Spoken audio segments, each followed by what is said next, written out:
Hello everyone, welcome to another video and welcome to this week's GT Sport Daily Race C Strategy Guide. We're visiting the south of France in Group 4 machinery as we head to Circuit de Saint Croix. It's the C layout and it's in reverse, so a rarely used circuit for Daily Race C, certainly not been used in my time in the game. Here's the sort of more detailed settings for this one. We've got 5 laps to get round, low number but it is a very long track.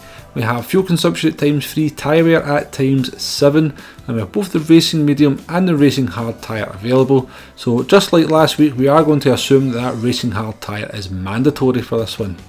So before we get into the action, let's just kind of take a little bit of a closer look at the circuit. As we said, Circuit de Saint Croix C in reverse. I think that's 6.73 miles long that it says, so that's why it's only 5 laps. A beautiful circuit, very picturesque, some fantastic scenery to sort of admire as you sort of blast round here. Very wide circuit, contains some long straights, certainly one very long straight, but quite a lot of long straights.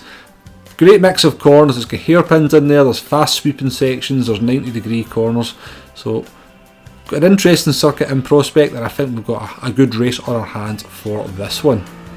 However, when I sort of started making this strategy guide on Sunday morning, I've pretty quickly realised I'd never actually ever done a lap around this circuit in this configuration.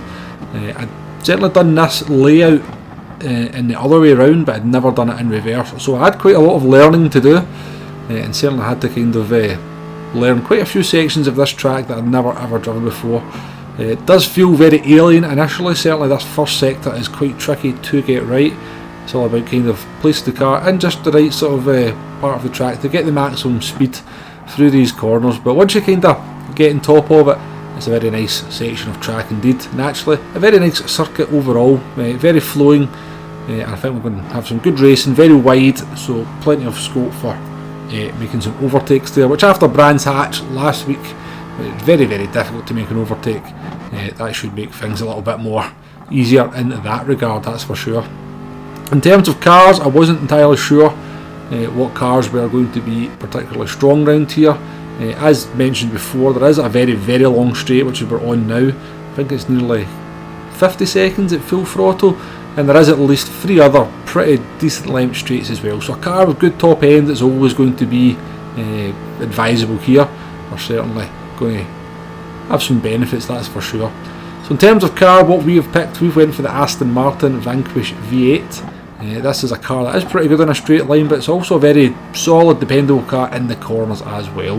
A car I really do enjoy driving, so that's why we went for that one as our car choice. So in terms of strategy for this one, it's looking like a sort of a toss-up between the non-stop and the one-stop. As I said, we'll treat this strategy guide as if the hard tyres are mandatory, so if you obviously use those racing medium tyres, you are going to have to make a pit stop. And you've got a bit of a decision to make when you're going to make that pit stop. So as we sort of move on to sort of take a look at the strategy guide now, we're on lap 3 here of a one-stop run. We're on the medium tyres, and so as you come down that kind of last straight, you're going to have to decide whether you're going to pit on lap 3 or whether you're going to do an extra lap. Now, if you're not particularly good on tyre wear and your tyres are a little bit on the edge as you sort of complete lap 3, if you go into this next lap, then you're in for a bit of a torrid time, because it's obviously a very long lap. You can see the lap times there coming in just a shade under sort of 3 minutes 50 seconds. So if your tyres are starting to scream for mercy at the end of lap 3, you're doing really the equivalent of maybe 3 normal laps around this track on worn tyres. So definitely a decision to be made at the end of lap 3, whether you're going to pit on lap 3 or lap 4. As you see, we went by the pit lane and we've done another lap, and we're pitting here at the end of lap 4. So let's take a look at the pit loss and discuss the fuel for this one. So the pit loss is coming in at 8.3 seconds after a 4.6 seconds stationary time and a 13 point something pit stop time. So 8.3 seconds lost on the track is actually a little bit more than I was expecting it to be, so that does open up the scope for the no stop, which we'll take a little bit of a look at later. In terms of fuel, don't worry about the fuel, plenty of fuel to go around.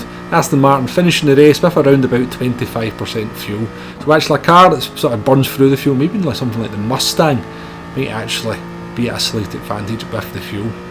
But we're going to come here to the end of our first run on the hard tyre, 1 lap completed on the hard tyre there, so 4 laps medium, 1 lap on the hard tyre.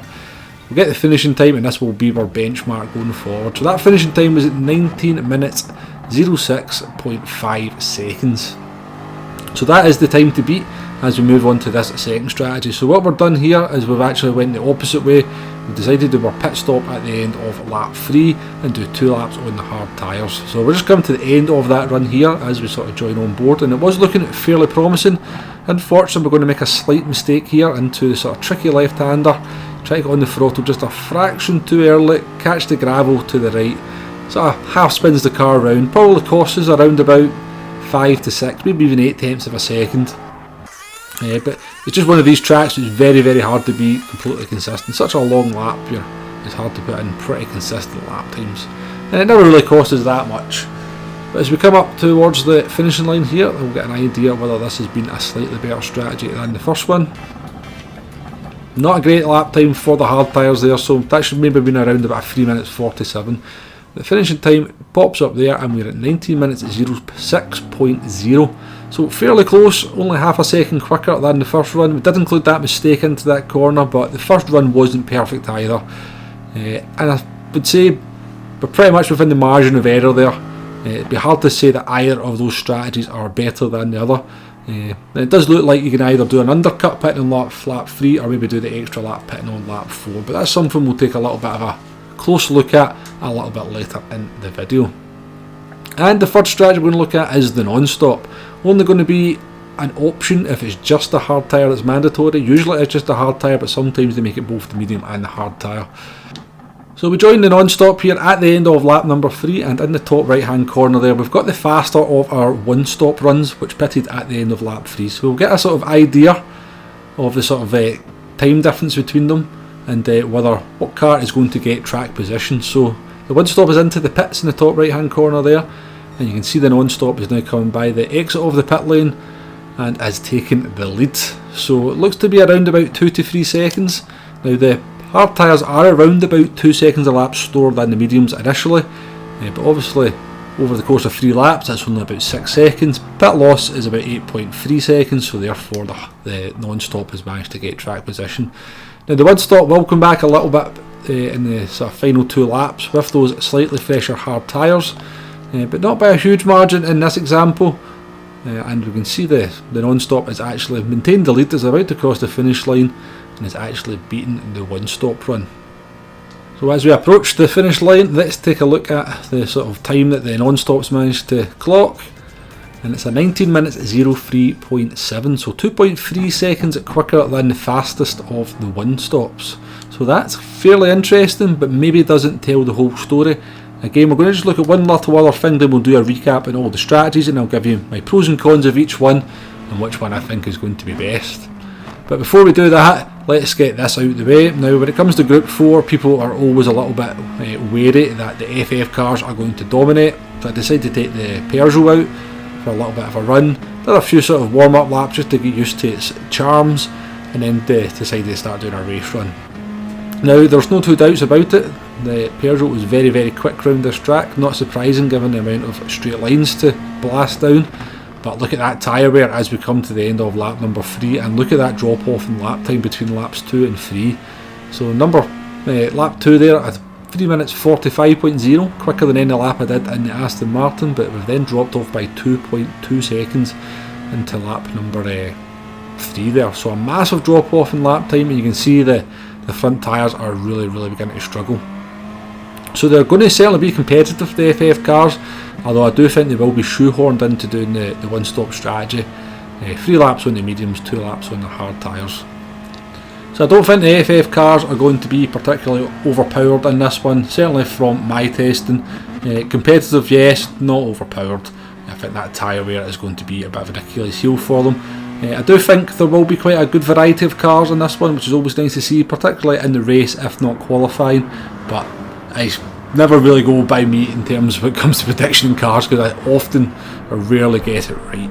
Anyway, let's sort of end the video here with a little bit of a recap on everything we've looked at. In the top left hand corner there we've got some race details, in the top right hand corner we've got the race runs with the tyres and the times, and let's kind of now talk about the strategies. So the one stop using both the medium and the hard tyres. As I said, remember we're sort of doing all this with the assumption that the hard tyre is mandatory.